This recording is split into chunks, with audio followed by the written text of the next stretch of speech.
कार्यक्रम शिक्षा परिवेशको अर्को नयाँ श्रृङ्खलामा तपाईँ श्रोतालाई हार्दिक स्वागत गर्छु। म कार्यक्रम प्रस्तोता सूर्यनारायण विक।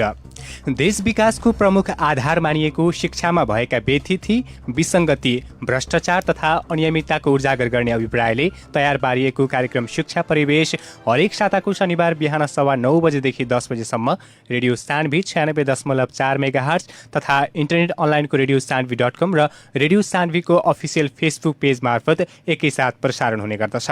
खास गरी शिक्षाका विविध पक्षका पाटोमा केन्द्रित रहेर शिक्षाको सेरोफेरोमा शिक्षाकर्मी तथा शिक्षासँग सरोकार राख्ने विभिन्न व्यक्तित्वहरूसँग हामी कार्यक्रममा बहस गर्छौँ।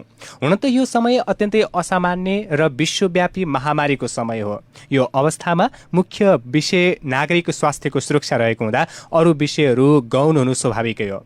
तर मुलुकको सुखद भविष्यको जगको रूपमा रहेको शिक्षा प्रणालीलाई यस्तो सङ्कटपूर्ण अवस्थामा समेत कसरी अध्यावधिक र नियमित गर्न सकिन्छ भन्ने सन्दर्भमा भने गम्भीर हुन आवश्यक छ। समग्र विश्वको सामाजिक, राजनीतिक, आर्थिक, सांस्कृतिक, पर्यटन, उद्योग लगायतका क्षेत्रले अभूतपूर्व धक्का बेहोर्नु परिरहेको छ। यति बेला विश्वकै शैक्षिक क्षेत्रले पनि अत्यन्तै विकराल र भयावह परिस्थितिको सामना गर्नु परिरहेको छ। नेपाल पनि यसबाट अछुतो छैन। विश्वभरि करिब 1,72,46,00,000 भन्दा धेरै विद्यार्थीहरूको दैनिक पठन पाठन र नियमित परीक्षाको तालिका अवरुद्ध भएको छ। विद्यालय र कलेजहरू बन्द भएका कारण कतिपय देशहरूमा विद्यार्थीहरू विशेष गरी छात्राहरू घरेलु तथा अन्य हिंसाको शिकार हुनु परिरहेको तथ्य पनि छ। परीक्षा तयारीमा रहेका हजारौं विद्यार्थीहरू आफ्नो शैक्षिक भविष्य के हुने भन्ने मनोवैज्ञानिक दोधारमा परेका छन्। नेपालमा पनि करिब 80 लाख भन्दा बढी विद्यार्थीको शैक्षिक भविष्य अन्यलमा छ। अब के हुने भन्ने प्रश्न पनि उब्जिएको छ। यस्तै यावत विषयमा कुराकानी गर्नको लागि आज हामीले एकजना विशिष्ट व्यक्तिलाई स्टुडियोमा निम्ति आएका छौँ। नागरिक समाजका अगुवा, यति मात्रै नभएर विभिन्न सामाजिक सङ्घ संस्थाहरूमा सक्रियताका साथ लागिरहनु भएका, वीरगञ्जको शैक्षिक क्षेत्रलाई माथि उकास्न महत्त्वपूर्ण भूमिका खेलेका व्यक्तिहरूको सूचीमा उहाँको नाम पनि अग्रपङ्क्तिमा आउँछ। हजुर शिक्षाविद एवं वीरगञ्ज पब्लिक कलेजका प्रबन्ध निर्देशक प्राध्यापक डाक्टर दीपक साक्य सर हुनुहुन्छ। उहाँलाई स्वागत गर्छु। सर, यहाँलाई कार्यक्रम शिक्षा परिवेशको आजको अङ्कमा हार्दिक स्वागत छ। धन्यवाद छ भाइ। हजुर, अहिले विश्व जगत कोरोना महामारीका कारण आर्थिक, राजनैतिक, सामाजिक र सांस्कृतिक रूपमा विच्छेद हुने गरी गरिबी, बेरोजगारी र भोकमरी जस्ता समस्याबाट पनि थिलथिलो परिरहेको सन्दर्भमा शिक्षा क्षेत्र पनि कोरोना कहरबाट प्रताडित मात्र भएन कि शैक्षिक क्यालेन्डरको समेत क्रमभङ्गता भएको छ भने शिक्षा प्रणाली नै निष्प्रभावी र अनुत्पादक सिद्ध भएको छ। यस्ता यावत किसिमका कुराहरूमा पनि हामी एकछिन कुरा गर्छौँ। तर सुरुवात चाहिँ तपाईँको सङ्घर्षको कुरा गर्ने सोचमा छु आज हामी यति बेला। त्यसै गरी सर, तपाईँको आफ्नो अङ्कुरण, पुष्पन र पल्लवनसम्मको सङ्घर्षको यात्रालाई कसरी स्मरण गर्नुहुन्छ? धन्यवाद भाइ। सबभन्दा पहिला वीरगञ्जलाई अहिले हामी शिक्षाको अलिकता विकासको क्षेत्रमा यसलाई व्यापारिक विकासले शिक्षालाई अलिकता कता कता हराइदिएको वा चाहिँ अभिनव पारेको जस्तो लाग्छ। हजुर। तर धेरैलाई थाहा छैन होला, वीरगञ्ज राजनैतिक, व्यापारिक, औद्योगिक नगरी मात्र होइन, वीरगञ्ज नेपालकै एउटा शैक्षिक नगरी पनि हो। हजुर। यसका केही दृष्टान्तहरू जिउँदो अहिले पनि छन्। हजुर। जस्तै नेपालकै दरबार हाई स्कुल, पछिको मफसलको सबैभन्दा पहिलो स्कुल त्रिजुद्ध स्कुल वीरगञ्जमा नि स्थापना भएको र वीरगञ्जमै सबभन्दा पहिला विश्वविद्यालय, नेपालमा त्यो बेला विश्वविद्यालय नै थिएन। हजुर। वीरगञ्जमा एउटा विश्वविद्यालय नेपालमा खोल्नुपर्छ भनेर हाम्रो श्री राष्ट्रिय माध्यमिक विद्यालय श्रीपुरलाई त्यो बेलामा श्रीपुर विश्वविद्यालय भनेर हाम्रा अग्रजहरूले त्यहाँ स्थापना गरेका थिए। र त्यही सिलसिलामै 2009 सालमै त्रिभुवन युनिभर्सिटी भन्दा पहिल्यै 2009 सालमै वीरगञ्जमा ठाकुराम कलेजको स्थापना भएको थियो, जुन अधिराज्यभरि अहिले पनि एउटा अगुवा उत्कृष्ट कलेजको रूपमा चिनिन्छ।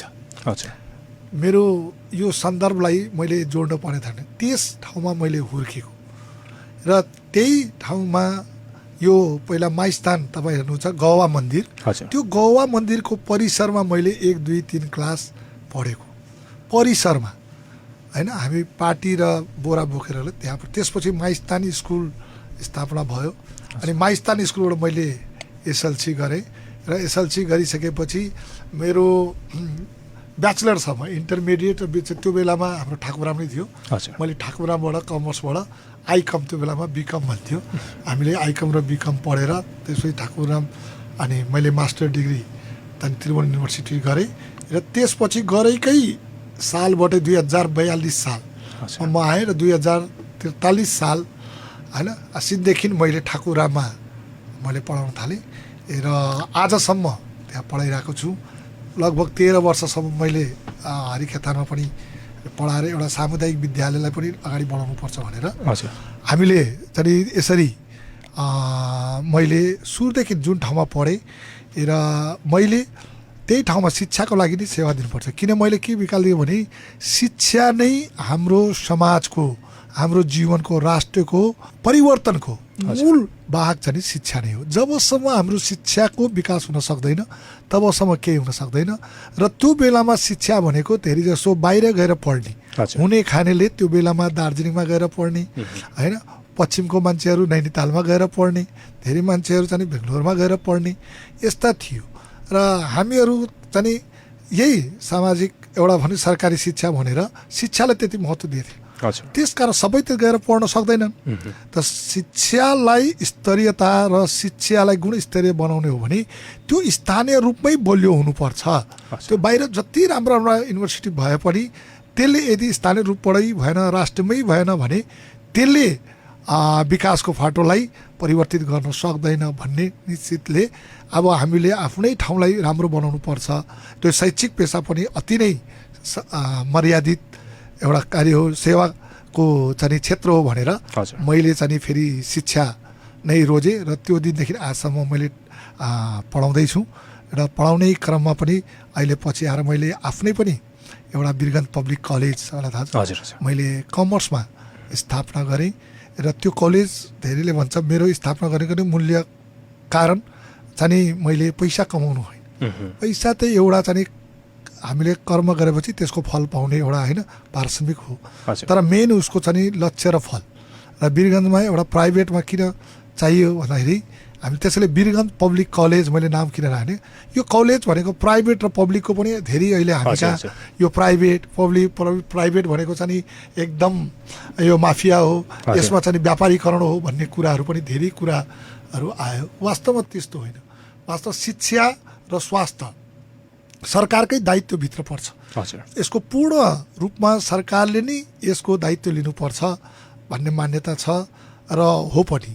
तर सम्पूर्ण ठुला विकसित देशहरूले पनि यसको सम्पूर्ण दायित्व लिन सके छैन भने नेपाल जस्तो चाहिँ विकासोन्मुख देशमा सरकारले नै सबै कुरा गर्छ भन्ने कुरा को सम्भावना त नभएकोले निजीकरण विद्यालयहरूको स्थापना भएको। त्यही सिलसिला निजीकरणको पनि निजी चाहिँ हाम्रो चाहिँ भनौँ कि शिक्षा प्रतिको जससँग स्रोत साधनको पनि यसमा परिचालन गर्नुपर्छ, समन्वय गरेर लग्नुपर्छ भन्ने कुरा आयो।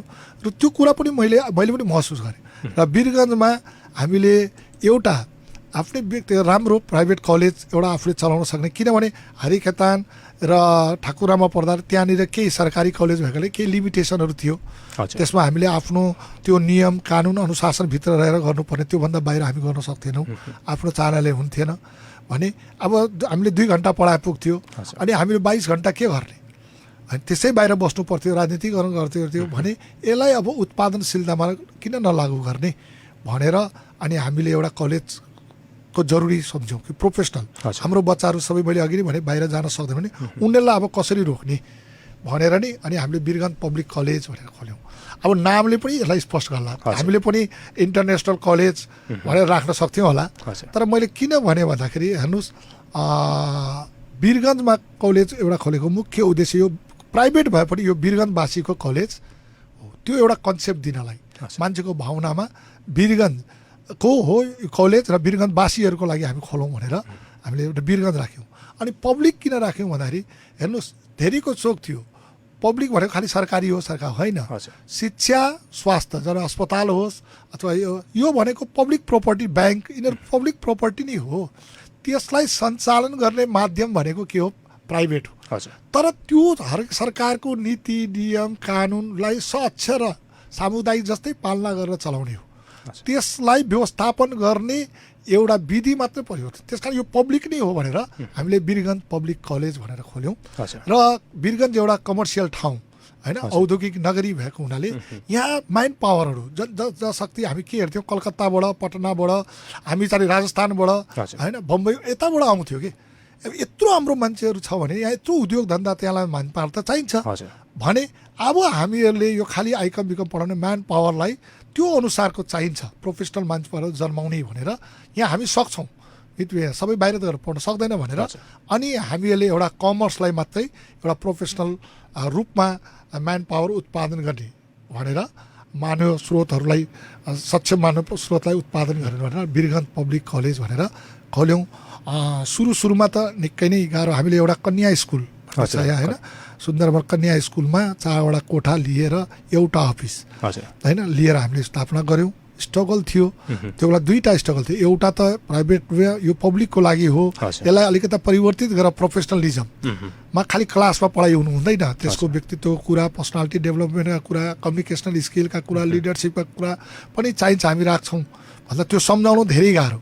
एउटा त्यतिप्रति गर्दै गऱ्यो भने अर्कोतिर हाम्रो आन्तरिक रूपमा पनि भौतिक रूपमा हामीसँग कमजोर। तपाईँलाई थाहा होला हामी एकजनाले 8 पिरियडहरू पढाउँथ्यौँ, बाथरुम हामी आफै सफा गर्थ्यौँ किन एउटा हुन्थ्यो। अब दिउँसो स्कुल चल्थ्यो, भोलिपल्ट बिहानै हाम्रो क्लास, अनि एकचोटि स्विपर आएन भने त्यहाँ एकदम क्लासहरू अथवा टोयलेटहरू एकदम हामी सफा गर्थ्यौँ, गार्डनहरू हामी आफै गर्थ्यौँ।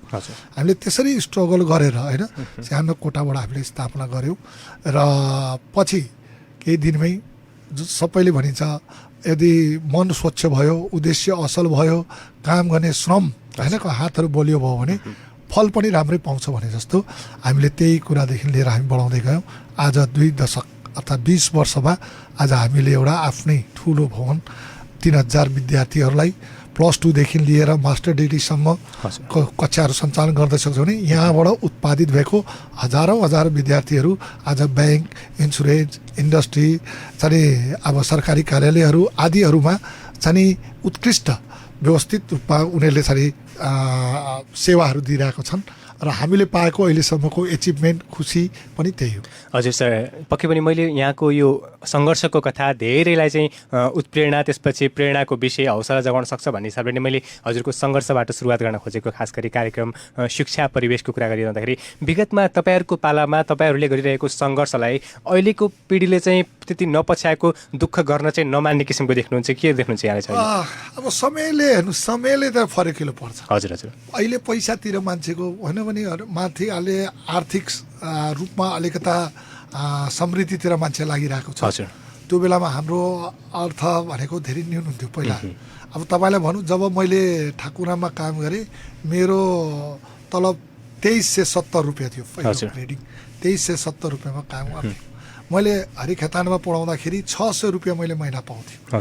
अनि मैले 600 रुपियाँ के पढाउने भन्दा मेरो दाइले काम गर न, तरकारीको पैसा त आउँछ भन्थ्यो। र त्यो बेलामा हामीले 2700 रुपियाँ पाउँदाखेरिको मेहनत, हामी बिहान गएर त्यहाँ खेलकुद पनि आफै खेलाउने, जाँच पनि चलाउने, विद्यार्थीलाई टुर लग्ने, सांस्कृतिक कार्य, हामी दिनरात होइन विद्यार्थी। हामीलाई त्यो बेलामा 1 पैसा कलेजबाट पाउने, कहीँबाट पाउनेहरू थिएन, तर सघाउनु हुन्थ्यो। अब अहिले गएर के हो भने सबै प्रोफेसनलिजम भयो। अहिले गएर त डान्सको टिचर अलग गई होइन, अनि उनीहरूलाई चाहिँ अब ड्रेसहरू चाहिने, सबै किनेर दिनुपर्ने, सिकाउने मान्छेहरू चाहिने, अब चाहिँ सबै क्यामेराहरू किन्नुपर्ने। अब यो समयले अब माग गर्यो, अनि एउटा मान्छे ल्याउँदाखेरि खालि प्रोफेसनल भनेर हाम्रो तलबभन्दा बढी दिनुपर्ने, अब यस्तै कुराले आयो। त त्यो आउने कारण के छ भन्दाखेरि त्यो बेलामा चाहिँ यस्ता किसिमको फेसिलिटीहरू थिएन। त्यो बेलामा जहिले पनि आफै जसलाई गर्नु मन छ उसले आफै गर्नुपर्ने थियो र समाजले त्यो बेलामा त्यसलाई सबैले सपोर्ट गर्थ्यो। अनि मान्छेहरूले त्यसमा उत्कृष्ट भएर सामाजिक रूपमा गर्नुपर्छ, आफ्नो भन्दा पनि समाजलाई गर्नुपर्छ भन्ने कुरातिर लाग्यो। अहिले आएर मान्छेमा अलिकता फरक के हो भने फेसिलिटी जति बढ्दै गयो, अब मान्छेको सोचमा के हो भने मैले समाजलाई भन्दा पनि पहिला आफूलाई गर्नुपर्छ भन्नेतिर चाहिँ फर्क्यो जस्तो लाग्छ।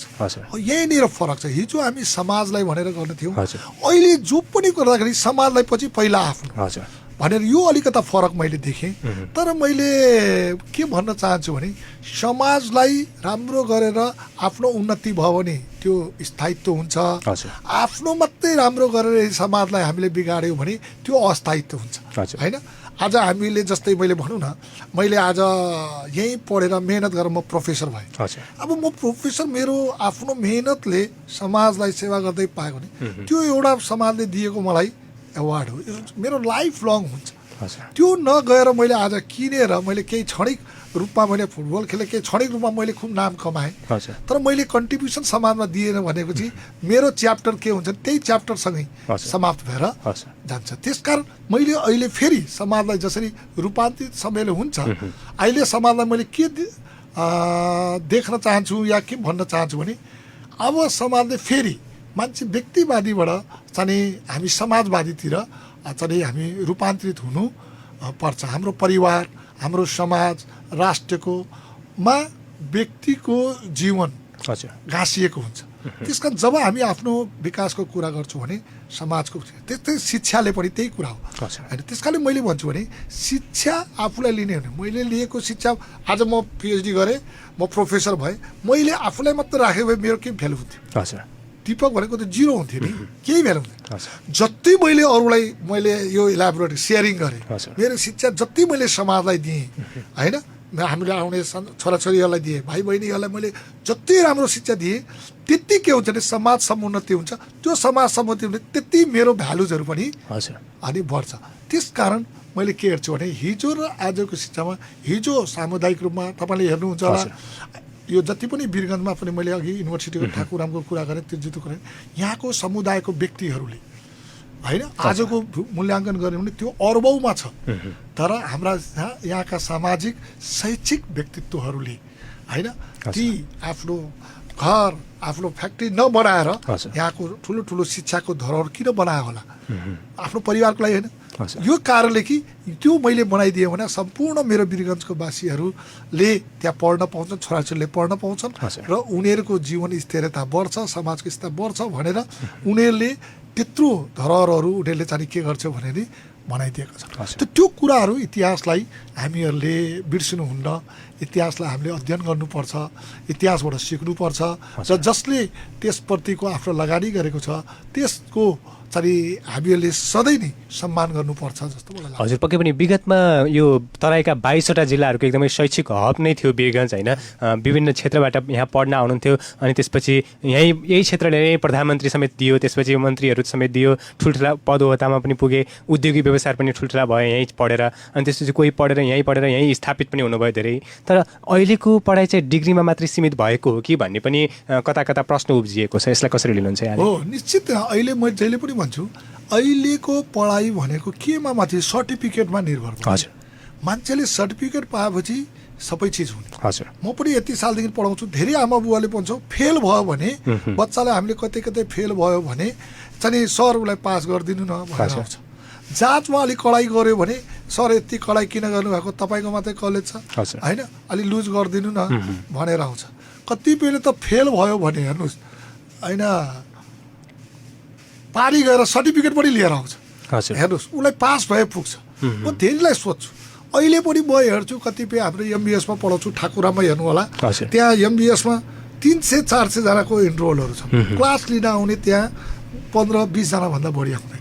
म धेरै विद्यार्थीलाई फोन गर्छु, बाबु यहाँ पढाइ भइरहेछ, राम्रो पढाइ हुन्छ, आऊ तिम्रो जीवनको लास्ट पढाइ हो, अब एमबिए पछि पढ्दैनौ, पढ भन्दा सर म त काम गरिरहेको छु, अब मलाई त सर्टिफिकेटको लागि चाहिने हो, प्रमोसनलाई, होइन, सर्टिफिकेट भएर पुगिहाल्छ नि भन्ने यस्ता चाहिँ सानो मानसिकताले मान्छे जब पढाइ हुन्छ भने अनि पढाइमा जति लगानी गरेको यसको विकास हुन सकेन। म भन्छु पढाइ भनेको सिकाइ हो, होइन, पढाइ भनेको सिकाइ हो, अनि सिकाइ भनेको गराइ हो। त्यसकारण पढाइ भनेको सिक्ने हो, सिक्नको लागि उसले गराइ भनेको उसले त्यसमाथि आफ्नो, होइन, प्रयत्न गर्नु पर्यो, होइन, रिसर्च गर्नु पर्यो, त्यसप्रति ऊ समर्पित हुनु पर्यो। आजकल के भनेछ भने त्यसकारण मान्छेले सिकाइलाई पनि बिर्स्यो, गराइ पनि बिर्स्यो, मात्र पढाइ भनेको सर्टिफिकेट कमाइ मात्र हो भन्ने उसको दिमागमा मानसिकता भयो। त्यो मानसिकतालाई परिवर्तन गर्न जरुरी छ। त्यसकारण अहिले हामी यो खालि टेक्निकल होइन, हरेक विषयमा यो कमर्स पनि, जस्तै म कमर्स पनि व्यावसायिक शिक्षा हो, प्रोफेसनल शिक्षा हो। कमर्समा थ्योरी, पहिला कमर्स भनेको थ्योरी, साइन्स मात्र भनेको प्र्याक्टिकल होइन, यो पनि प्र्याक्टिकल हो होइन। मान्छेले कसरी बोल्ने, कसरी लुगा लगाउने, कसरी मान्छेको मनोविज्ञान चेन्ज गर्ने भन्ने कुरा त जबसम्म उसले प्र्याक्टिकली गर्दैन नि आउँदैन। त्यस कारण अहिले आएर हरेक पढाइलाई मैले खाने व्यवसायीकरण हामीले गर्छु भन्दाखेरि पनि त्यसलाई त्यो गर्नुभन्दा पहिला हामीले प्रोफेसनलिजमतिर अनि व्यवहारिक शिक्षातिर हामीले परिवर्तित गर्नुपर्छ। त्यसकारण हामीले कुनै पनि पढाउने मेथोलोजीहरू होइन, त्यो सम्पूर्ण मेथोलोजीहरू अहिले आएर रूपान्तरित हुँदैछ, नयाँ आउँदैछन्। त्यसकारण हरेक स्कुलमा सबैजना, म जहिले पनि भन्छु, पढ्ने सबै विद्यार्थीहरू कलेजमा पढ्दै भने त्यो विद्यार्थी होइन, पढाउने सबै शिक्षकहरू पढाउँदैमा त्यो शिक्षक हुन सक्दैन होइन। शिक्षक हो भने त्यो विद्यार्थीलाई सिकाउन सक्ने इलम उसमा हुनु पर्छ भने, ऊ विद्यार्थी हो भने उसमा सिक्ने जिज्ञासा होइन, लालसा उसको मनमा हुनु पर्छ। त्यसकारण विद्यार्थी भनेको त्यो जसले सिक्न चाहन्छ, शिक्षक भनेको, गुरु भनेको त्यो जसले सिकाउन सक्छ। त यो भनेको के हो, प्रोफेसनल, उसले व्यवहारिक कुरा सिकेर लाग्नु। त्यसकारण अहिले आएर के हुन्छ भने धेरै जसो चाहिँ हामीहरूले चाहिँ यो सर्टिफिकेट ओरिएन्टेड पनि यतातिर देख्यौँ, तर अब चाहिँ अब परिवर्तित हुँदैछ। हेर्नुहोस्, अब तपाईँ टेक्नोलोजीको नसिक्दैमा, तपाईँसँग एउटा बोल्ने कला नसिक्दैमा होइन, तपाईँसँग अहिले चाहिँ कुनै रिसर्च अनुसन्धान गर्ने तपाईँको चाहिँ त्यो क्षमता छैन भने तपाईँ चाहिँ यो कम्पिटेटिभ एजमा बाँच्न सक्नु हुन्न। त्यसकारण अब फेरि शिक्षालाई हामीले पनि रूपान्तरित गरेर बढीभन्दा बढी यसलाई सिकाइमुखी शिक्षातिर हामी लागिरहेछौँ र बिस्तारै अब यो फेरि मान्छेले सम्झेर आइरहेको छ होइन। शिक्षालाई खालि सिकाइको लागि हो, खालि सर्टिफिकेट होइन, सर्टिफिकेट महत्त्व हुँदैन भन्ने कुराहरूमा अहिले फेरि एउटा राम्रो सूचक देखिरहेको हुनाले हामी के भन्छु भने यसप्रति नै हाम्रो चाहिँ सबैको ध्यान केन्द्रित हुनुपर्छ। न त शिक्षाको लागि शिक्षाले मात्रै गर्यो भने, अहिले सरकारले गरेको छ, हामी यत्रो लगानी गर्छौँ, पढाइ पठन स्कुल कलेज सबै चलिरहेछ, तर बेरोजगारी दर बढिरहेको छ। हामी कहाँ सबै बाहिरबाट आएर सबै काम गरिरहेका छन्, हामी होइन बाहिरबाट मान्छे आएर यहाँ काम गरेर ठाउँमा पैसा कमाएर लगिरहेछ, हामी भरिया भएर अरू ठाउँमा गएर काम गर्नुपर्ने कारण के छ त होइन भन्ने कुरा हुन्छ। त्यसकारण अहिले आएर तपाईँलाई एउटा भनौँ बडा मजाको कुरा थियो। एकचोटि म तयारी गएको थिएँ, हाम्रो बोर्डर छ नि त्यहाँनिर, अनि त्यहाँनिर केही विद्यार्थीहरूले चाहिँ एउटा हडताल गरेर बसिरहेको थियो, अनि सबै ग्रेजुएटहरू लुगा फुकालेर बसिरहेको। अनि त्यहाँ मैले ब्यानरमा उनीहरूले पढाइरहेको थियो, हेर्नुहोस् त्यहाँ के लेखेको थियो, उनीहरूले ये कैसा दिया तूने शिक्षा जो मङ्गवाए आज मुझे भिक्षा, ये कैसा दिया तूने शिक्षा जो आज मङ्गवाए मुझे भिक्षा, सबै सर्टिफिकेट थियो। त्यत्रो पढ्यो तर उसले नोकरी कहीँ गर्न पाएन भनेको मतलब किन, उनीहरू पढ्यो खालि सर्टिफिकेटलाई हो। यही मलाई डर छ के आज हाम्रो बच्चाहरू पनि भोलि गएर त्यही नबनोस् कि दीपक सर ये कैसा दिया आपने मुझे शिक्षा जो आज मङ्गवाए मुझे भिक्षा भनेर त्यो मेरो नानीहरूले मलाई कहीँ त्यो दोष नदियोस् भन्ने कुराको लागि अब हामी शिक्षकहरूले पनि उनीहरूलाई यस्तो शिक्षा दिउँ कि शिक्षा पछि त्यसलाई व्यवसायीकरण गरेर होइन, त्यसले समाजको आफ्नो राष्ट्रको उत्थानको लागि उसले त्यो कम्पिटेटिभ एजमा त्यो गुणात्मक शिक्षा उसमा होस् भन्ने कुरामा नै हामी लागिरहेछौँ र त्यतैतिर जानुपर्छ जस्तो मलाई लाग्छ। हजुर, यहाँले यो बिरगन्जको विगतको शिक्षाको इतिहासको विषयमा अलिकति अगाडि भन्नुभयो, खास गरी त्यो हिसाबले हेर्दाखेरि त पछि पनि त जस्तै नारायणगढहरू बुटोलतिर तिनीहरूले चाहिँ शिक्षा क्षेत्रमा अझ बढी फड्को मारेको जस्तो देखिन्छ, बिरगन्जले खासै उपलब्धि हासिल गर्न नसकेको हो। निश्चित रूपमा मैले भने तपाईँलाई हेर्नुहोस्, यो शैक्षिक रूपमा यो एकदमै इतिहास बोकेको भएको पनि यसलाई पछि गएर राजनीतिक र विशेष गरेर व्यापारिक होइन चाहिँ क्षेत्रले यसलाई अलिकता धबिरोमा पार्यो जस्तो मैले अघि भनेको थिएँ कि सबैले के भन्दा बिरगन्ज भनेको त व्यापारिक ठाउँ हो, बिरगन्ज भनेको त व्यापारिक ठाउँ हो। अरे व्यापारिक ठाउँ हो, राजनीतिक ठाउँ हो, धार्मिक ठाउँ हो, कुनै ठाउँ भए पनि सबैभन्दा उच्च स्थान त शिक्षाकै हुन्छ। त्यो कुरा हामी बुझ्न सकेनौँ। अनि यहाँ हेर्नुहोस्, अहिले पनि कलेजमा हेऱ्यौँ भने हामी पूर्वतिरको जनकपुर धनुषार सर्लाहीको विद्यार्थी धेरै हुन्छ, 12 वर्षको एकदमै कम। हायर एजुकेसनमा पनि गयो भने अहिले हामी हेर्छौँ 12 वर्षको धेरै कम पूर्व पश्चिम हुन्छ। अनि हामीले छोरीबेटीको पनि कार्यक्रममा गयो भने छोरीबेटीहरू हेर्दाखेरि अलिकता हामी बाहिरबाटको हाम्रो 12 वर्षको चाहिँ छोरीबेटीहरूलाई पढाउने संख्या पनि कम। यो किन कम भयो भनेर हाम्रो मानसिकता हेर्दाखेरि कस्तो हुन्छ भन्दाखेरि छोराहरूले अलिकता व्यापार लागिहाल्यो सर, कमाउने थाल्यो। अब तपाईँले कति नोकरी गरेर कति कमाउला, 20,000 25, त्यसले त दोकान खोलेर 2 दिनमा कमाउँछ होइन। यहाँ त बोर्डर नजिक छ, सबै व्यापार यताबाट उता गर्छन्, सबै व्यापारमा लागेछन्। हाम्रो मानसिकतामा त्यसरी गयो। त्यसकारण हामीले के हुन्छ भने शिक्षालाई राम्रोसित हामीले के प्राथमिकता दिएनौँ र प्राथमिकता नदिएकोले के भयो त बिचमा जब शून्यता भयो, हामी आफ्नो छोराछोरीलाई पढाउन यहाँ हामीहरूले आफ्नै घरको तातो होइन भात खुवाएर आफ्नो न्यानो काखमा राखेर छोराछोरीलाई पढाउनलाई छोडेर हामीले नै हाम्रो छोराछोरीलाई या विदेशमा वा इन्डियामा वा काठमाडौँमा पठाउनु पर्यो। खर्च पनि धेरै लाग्यो होइन। अहिले त कोरोनाको हेर्नुहोस् महामारीमा त सबै ठाउँ लक हुँदा फेरि फर्केर त आफ्नै भयो। अब मान्छेलाई के अनुभव भने होइन, शिक्षा भनेको त आफ्नै ठाउँमा राम्रो हुनुपर्छ। त्यसैले अहिले आएर अब हाम्रै ठाउँमा शिक्षालाई स्तरीय नम्बर 1 मा बनाउनु सक्छ, हामी सक्छौँ। आज हामी कहाँ धेरै राम्रो राम्रो कलेजहरू, साइन्सको कलेज छ, म्यानेजमेन्टका कलेजहरू छन् होइन। ठाकुरामकै अहिले यसलाई व्यवस्थित गऱ्यो भने अहिले पनि त्यहाँ 10,000 हजार र एकदम पहुँच यो भनौँ यस क्षेत्रमा अहिले पनि त्यहाँ 10,000 हजार स्टुडेन्ट छ। त्यसको जस्तो भौतिक संरचनाहरू, बजेटहरू, त्यहाँ 200 भन्दा बढी प्राध्यापकहरू छन्, 200 भन्दा बढी कर्मचारीहरू छन् होइन। ल अहिले पनि हामीले त्यसलाई उच्च न्यायालय सबै मिलेर गऱ्यो भने मलाई लाग्छ कि वीरगञ्जलाई अहिले पनि हामी शैक्षिक हब बनाउन सक्छौँ जस्तो मलाई लाग्छ र बनाउनु पर्छ। अहिले विश्वविद्यालयको पनि कुराहरू आइरहेको थियो होइन। ती कुराहरू मैले अब सुरुमा पनि एकचोटि आएको थियो, पछि वीरगञ्ज विश्वविद्यालय भनेर आयो। तर हामीले यसलाई चाहिँ बढी प्राथमिकता नदिएको कारणले, आफैले यसको महत्त्व नबुझेको कारणले हामी त सबै विचारहरू ल्याउँछौँ तर त्यसलाई सफल रूपमा कार्यान्वयन गर्न सकेनौँ। त्यसकारण अहिले पनि हामी भन्छौँ यसमा हामी शिक्षामा राजनीतिक नगरेर हामी सबैजना आफ्नो ठाउँबाट मिलेर यसका सम्बन्धित पक्षहरूले एउटा चाहिँ मिलेर चाहिँ वीरगञ्जलाई एउटा शैक्षिक हबको रूपमा हामी विकसित गर्न सक्छौँ र हामी त्यसमा लागि पनि रहेछौँ होइन। हामी स्कुल लेभलदेखि कलेज लेभलदेखि हामी लागिरहेछौँ। अब हामी कहाँ यत्रो ठुलो मेडिकल कलेज पनि हामी यहाँ छ, हामी कहाँ नेपालकै स्तरीय रूपमा स्कुलहरू यहाँ छन् होइन। अब हामीसँग अब कलेजहरू पनि यहाँ अहिले प्राइभेट कलेजहरू पनि अहिले नेपाल अधिराज्यमै होइन स्तरीय भएको चाहिँ विशिष्ट कलेजहरू यहाँ छन्।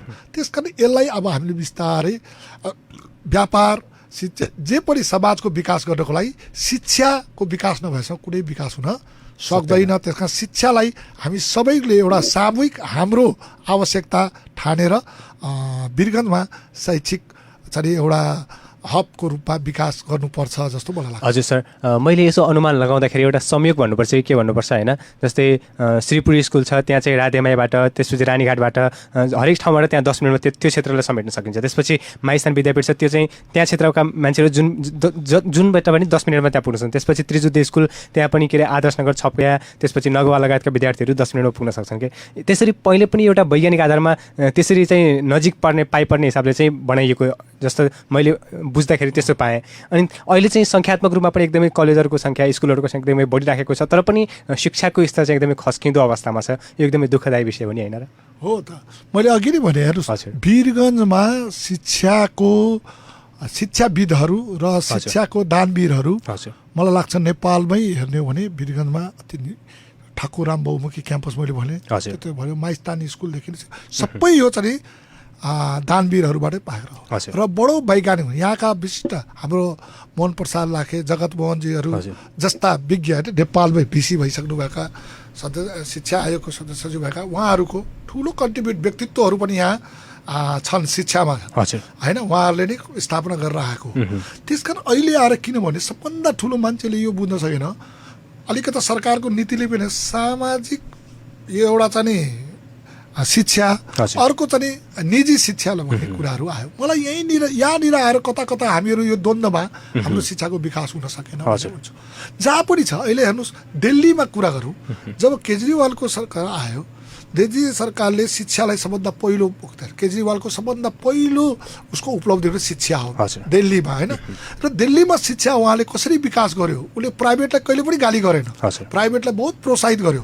तर उनले आफ्नो पब्लिक एजुकेसनलाई यति क्वालिटेटिभ र हाई बाउ चाह्यो होइन। त्यहाँ मान्छेहरू पहिला पब्लिकमा जोइन गर्नलाई, जति पनि सरकारी हो जति पनि धलाते होस्, पहिला पब्लिक स्कुलमा चाहिँ नि आफ्नो एडमिसन गर्न खोज्छ, नपाएपछि मात्र प्राइभेटमा जान्छ। रिजल्टकै कुरा भन्ने भने अहिले 98% पब्लिकको छ भने 95% प्राइभेटको छ होइन। उसले कहिले पनि प्राइभेटलाई गाली गरेन। त्यसकारण बैगुणीलाई गुणले मार्नु भन्छ नि भनेको मतलब प्राइभेट त आवश्यकता छ भने प्राइभेट भन्दा हामीले हरेक कुरामा आज हेर्नुहोस् त्रिजुद्ध स्कुल जतिको इन्फ्रास्ट्रक्चर कुन स्कुलको यहाँ छ, जति पनि यहाँको उत्कृष्ट स्कुल भनिदिनुहोस्, त्यहाँ त्रिजुद्ध जतिको इन्फ्रास्ट्रक्चर यहाँ कुन प्राइभेट स्कुलको छ। त्रिजुद्ध स्कुलको म एउटा अरू पनि प्राइभेट छ, त्रिजुद्ध स्कुलको जतिको त्यहाँबाट चाहिँ क्वालिफाइड टिचरहरू कुन अरू प्राइभेट स्कुलमा छ होइन, कुन स्कुलमा छ। त्यहाँको जति वातावरण कुन स्कुल, सबै चिज सबले बजेट हेर्नु, सरकारको जुन बजेट यदि हेर्ने त्रिजुद्ध स्कुल बजेट हेर्ने भने त्यो प्राइभेट भन्दा कति गुणा माथि छ। सबै कुरा हुँदा हुँदा पनि हामीहरू एउटा सानो त्यसको नजिकको त्रिजुद्धको नजिकको सानो निजीको मान्छे त्योभन्दा डबल शुल्क लिएर पढाइरहेको हुन्छ। डेढामा पढाइरहेको छ, डेढामा घर लिएर बोर्डिङ भनेर पढाइरहेको छ, एकदम सानो 10 धुरमा। त्रिजुद्ध स्कुलको त्यो अवस्था किन आयो त होइन। अनि त्यसको लागि निजीकरण निजी हो, त्यसको लागि एउटैको नि शिक्षामा राजनीतिकरण पहिलो पस्यो। नम्बर 1 शिक्षामा राजनीतिकरण गरिसकेपछि राजनीति कहाँ भयो त, सामुदायिक शिक्षामै बढी भयो। शिक्षकको नियुक्तिमा भयो, सरकारको होइन नियुक्तिमा बजेटको कुराहरू आयो, त्यहाँ फेसिलिटी कुराहरू आयो, अभिभावक सङ्घ बनाउने कुराहरू आयो, नीतिमा कुरा आयो। एउटा कुरा। दोस्रो कुरा के छ भने हामीले एउटा मानसिकता कस्तो बनाइदियो भने यो सामुदायिक संस्था भनेको गरिबको छोराछोरी पढ्ने होइन। त्यहाँ मान्छेले अब गरिबले लाचार मेरो छोरालाई त्यहाँ पढ्यो भने उसलाई इम्युनिटी फिल हुने के एकदम हात मेरो छोरालाई यहाँ प्राइभेट सानो प्राइभेटमा पढाए पनि ठुलो कहाँ छ बोर्डिङ स्कुलमा पढ्छ। मान्छेको त्यस्तो एउटा धारणा बनाइदियो। त्यो के कन्सेप्टमा त चेन्ज गर्न सकेनौँ। त्यस कारण मैले अहिले के भन्छु भने अनि त्यो बनाउनलाई के भने जहिले पनि निजीकरण यो राम्रो नजिकरणलाई यस्तो हामीले कम्पिटेटिभ यो दुइटैलाई कम्पेरिटिभली लग्नु पर्ने कुरा हो। किनभने सरकारले सकेन भने ठिक छ प्राइभेटले आफ्नो तरिकाले, तर सरकारको पूर्ण ध्यान जब हामीले गरिरहेको छौँ होइन सामुदायिक भने सामुदायिकको स्तरीयता र गुणस्तरलाई यस्तो किसिमले बनाऊ कि मान्छेहरूको पहिलो चोइस स्वतः अनि कि त उसले कम्पिटिसन गर्छ त्यसको हुन्छ। आज मैले बागलुङको हेरेको थिएँ, बागलुङको त्यहाँ सामुदायिक स्कुलहरूमा त्यहाँको लगभग त्यहाँको धेरै जसो निजी विद्यालयहरू बन्द हुने स्थिति आयो। किनभने सामुदायिक विद्यालयको गुणस्तरीय त्यहाँ यस किसिमले भौतिक स्तरमा यस किसिमले अहिले होइन आधुनिक रूपमा बढायो कि त्यहाँको पढाइ, त्यहाँको वातावरण, त्यहाँको अनुशासन होइन निजीभन्दा धेरै राम्रो भएकोले मान्छेहरू फेरि त्यहाँ आफ्नो छोराछोरी निकालेर निजीबाट निकालेर पढाउन थाल्यो। त वीरगन्जमा पनि यो सकिन्छ। हामीसँग यत्रो पूर्वाधार छ, गुरुहरू धेरै छन् होइन, टिचरहरू छ भने अब ठाकुरामकै कुरा भने सबै टिचर त्यहीँको त्यहीँबाट छन्। यदि ठाकुराम बन्द भयो भने यहाँको कुनै प्राइभेट चल्दैन होइन।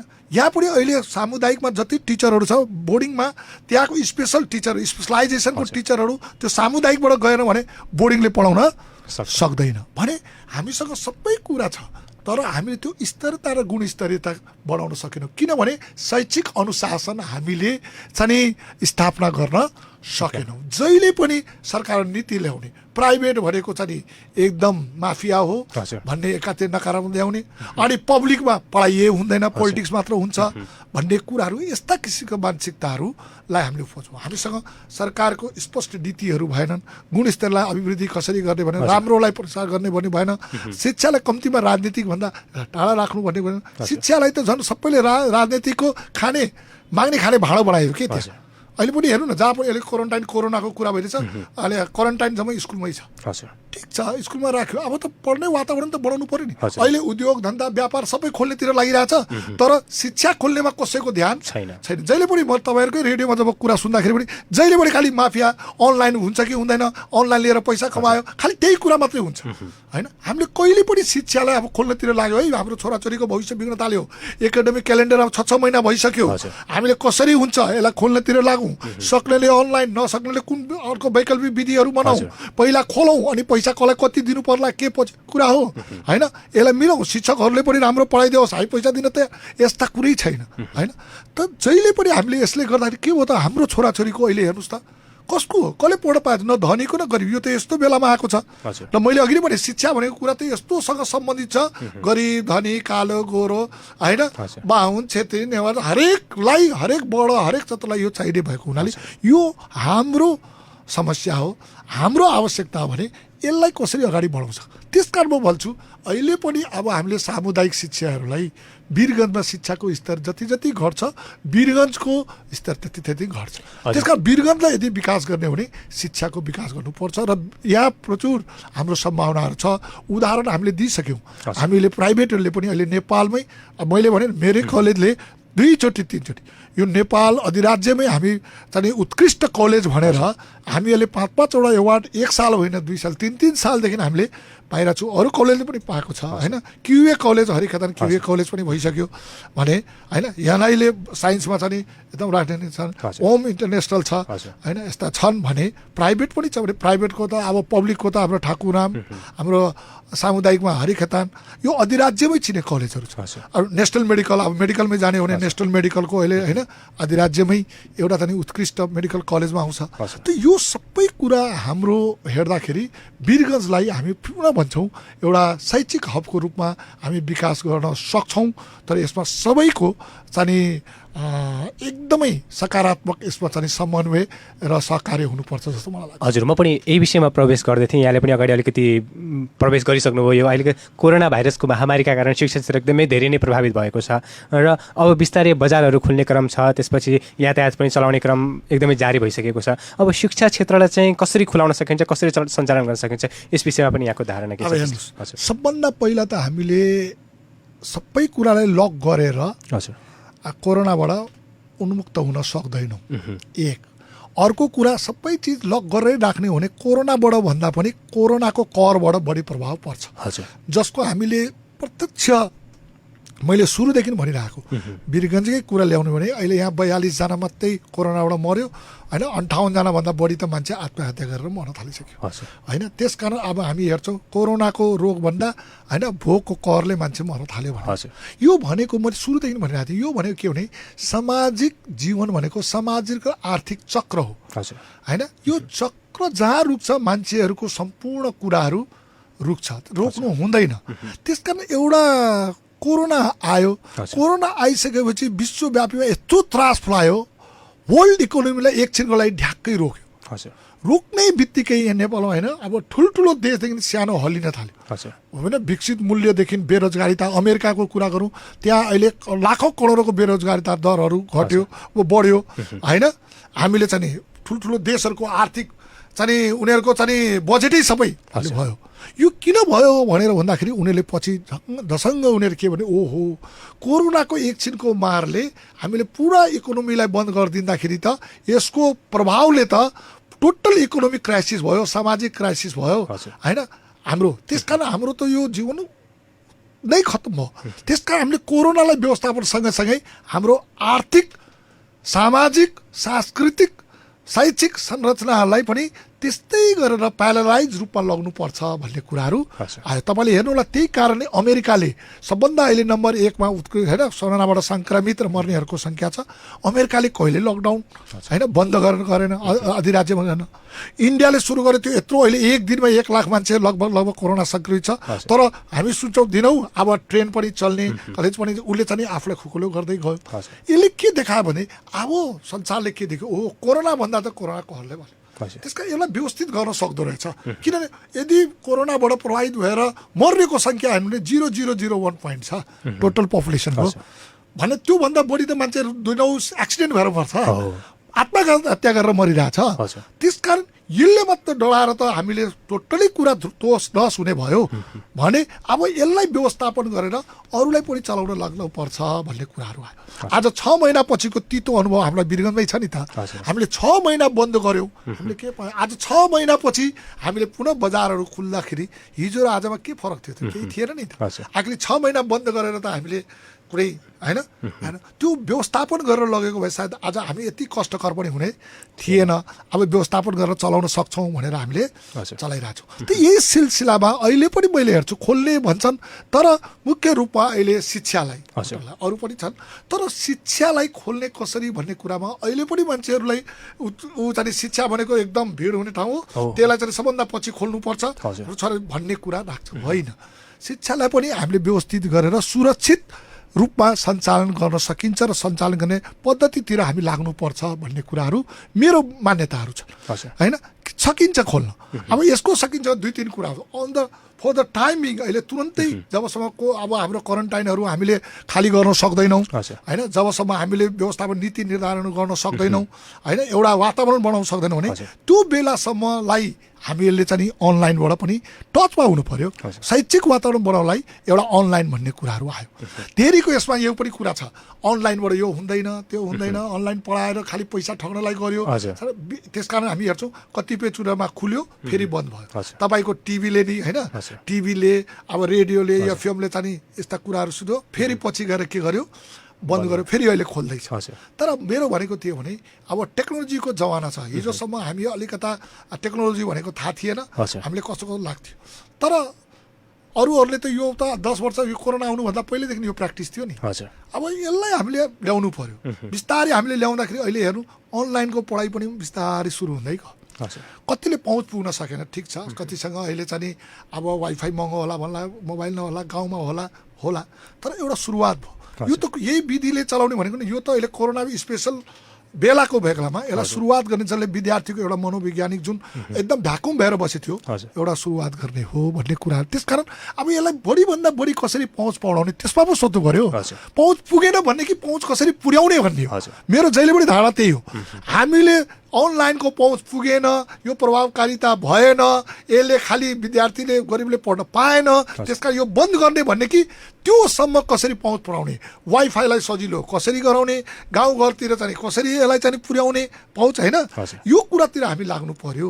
एक त्यसकारण यसलाई अलिकति लाग्यो भने हामीले चाहिँ अब केही दिन जुन हुन सक्दैन, हामी टोटल शून्यताबाट अलिकता चाहिँ एजुकेसनल वातावरण बनाउन सक्छौँ। नम्बर 1। नम्बर 2 के चाहिँ जहाँ पहुँच हुन सक्छ, गाउँघर हाम्रो धेरै छ, ठिक छ, गाउँघरतिर छ भने तपाईँले याद गर्नु होला कोरोनाको कहर धेरै जसो सहरमा छन्। किन सहर धेरै घना छ, फोहोर छ, व्यापार छ भने गाउँघरतिरको हामीले बहुत कम सुन्छौँ, होइन, त्यति त्यो सङ्क्रामित रूपमा फैलेको छैन। एक अर्को गाउँघरतिरको अहिले पनि हेर्ने भने क्या छ भने population density is very less, त्यहाँको एकदम कम छ र त्यहाँको विद्यालयहरू के छ भने अलिकता भौतिक रूपमा चाहिँ समृद्धि हुन्छ। गाउँघरतिर अब सहरतिर चाहिँ एउटै बिल्डिङमा हामी स्कुल चलाउँछौँ भने त्यहाँनिर त सबैको होइन, खेल्ने मैदान, पोखरी, रुख, हरियाली ठुलो हुन्छ। त्यसकारण जुन ठाउँमा त्यहाँ पहुँच हुन सक्दैन भने त्यस्ता ठाउँमा दूरीको सामाजिक शिक्षा त्यहाँनिर बिहान बेलुका विद्यार्थीहरूलाई ल्याएर, होइन, त्यहाँ चाहिँ चौरमा राखेर दूरीका सामाजिक हाम्रा चाहिँ शिक्षिका शिक्षक शिक्षिकाहरूबाट दूरीको सामाजिक शिक्षाबाट चाहिँ हामीहरूले चाहिँ स्कुलको मैले भन्छु तल्लो यसमा पनि चाहिँ लोअर सेकेन्ड्रीमा यस्ता चलाउन सक्छौँ भने सामान्यतः हायर एजुकेसनलाई चाहिँ अहिले हामी अनलाइनले मजाले मसँग आफ्नै एक्सपिरियन्स छ। मैले हायर एजुकेसन मलाई लाग्छ एक दिन पनि हामीले चाहिँ कलेज बन्द गरेको छैनौँ, हामीले चलाइरहेछौँ। अब जाँच पनि लिनेवाला छौँ, होइन, यो महिनाको अन्तिममा हामी जाँच पनि लिँदैछौँ। हायरको लागि कुनै प्रब्लम छैन। त्यसकारण मैले के चाहन्छु भने अहिलेको लागि हामीहरूले चाहिँ अनलाइनलाई कसरी एसेस बनाउने र दूरी शिक्षाबाट हाम्रो विद्यार्थीहरूको लागि कम्तीमा पढ्ने वातावरण बनाऊ र यो क्षणिक हो, है, यो मेरो सधैँको लागि भन्छु। र पछि गएर कम्ती दसैँ तिहार पछि अब सुरक्षित रूपमा हामी भौतिक रूपमा नै, होइन, स्कुलहरूमा कलेजहरूमा चाहिँ शिक्षालाई पठन पाठन गर्ने व्यवस्थापन गर्नेतिर हामीसँग अब दसैँ तिहार 2 महिना छ, लाग्यो भने मलाई लाग्छ दसैँ तिहार पछि हामी सुरक्षित रूपमा चलाउन सक्छौँ। र यसको लागि हामी सबै, म फेरि तपाईँकै एफएम मार्फत के अनुरोध गर्न चाहन्छु, अहिलेको बेलामा अनलाइन पढाउनु हुँदैन, अनलाइन व्यापारीकरण भयो, अनलाइनबाट पैसा लियो, ठिक छ, त्यस्ता कोही छ भने त्यसलाई त तुरन्तै कारवाही गरौँ, होइन भने यसलाई सकारात्मकमा सबै लिएर एउटा हाम्रो छोराछोरीहरूलाई नानीहरूलाई पढ्ने वातावरण सबै मिलेर बनाउन जरुरी छ जस्तो मलाई लाग्छ। हजुर पक्कै पनि यहाँसँग कुराकानी गर्ने थुप्रै विषयवस्तुहरू छन्, तर पनि समय जति गरे पनि एकदमै अपुग हुन्छ। अब भने हामी लगभग कार्यक्रमको अन्त्यमा आइसकेका छौँ। अन्त्यमा मैले सोध्न छुटाएको र हजुरलाई भन्न चाहेको केही छ भने भन्नुहोस् न प्लिज। सबभन्दा त पहिला म यहाँको यो फिल्मलाई धेरै धेरै धन्यवाद दिन चाहन्छु। हजुर यहाँबाट मेरो आफ्नो विचारहरूलाई सम्पूर्ण वीरगन्जवासीहरूको या यहाँको वरिपरि रहेका दाजुभाइ दिदीबहिनीहरूलाई विचार राख्न पायो। हजुर र म उहाँहरूसँग के अनुरोध गर्न सक्छु भने यो शिक्षा भनेको हामी सबैको होइन, हजुर यो सामूहिक चाहिँ विषयवस्तु हो र यसलाई हामी राजनीतिकबाट अलिकता धर्मबाट जातबाट क्षेत्रबाट पैसाबाट अलि माथि उठाउँ। हामी सबैको यसमा हातोमालो गरौँ र हाम्रो नानीहरूको भविष्यको लागि, हाम्रो समाजको समृद्धिको लागि होइन सरल सुलभ मितव्ययी र सँगैसँगै गुणस्तरीय शिक्षालाई वीरगन्जमा कसरी हामीहरूले चाहिँ स्थापना गरेर अगाडि बढाउन सक्छौँ। हाम्रो नानीहरू अहिलेको यस्तो अवस्थामा यसले सिकाएको पनि छ हेर्नुहोस् कि हाम्रो नानीहरू अहिले पहिला हामी अलिकता भयो कि पैसाले बाहिर पढाउँ, अहिले त पैसा भएर पनि बाहिर पढाउने स्थिति छैन होइन। वर्ल्ड नै यस्तो सङ्क्रामित भएको बेलामा हरेक ठाउँबाट मान्छेहरू चाहिँ फर्केर आफ्नै ठाउँमा आइरहेको बेलामा यसले के देखाउँछ भने अन्तमा त आफ्नै ठाउँ राम्रो। त्यस कारण म सुरुदेखि भनिरहेको आफ्नै ठाउँमा आमा बुवाको काखमा बसेर घरको न्यानो भात खाएर हाम्रो होइन हाम्रो गाउँघरको चाहिँ रमणीयतामा हामी हुर्केर पढ्न पाउने जति त्यो जति चाहिँ सरल सुलभ शिक्षाहरू हुन सक्छ। त्यस कारण हामीसँग सबै कुराहरू छौँ।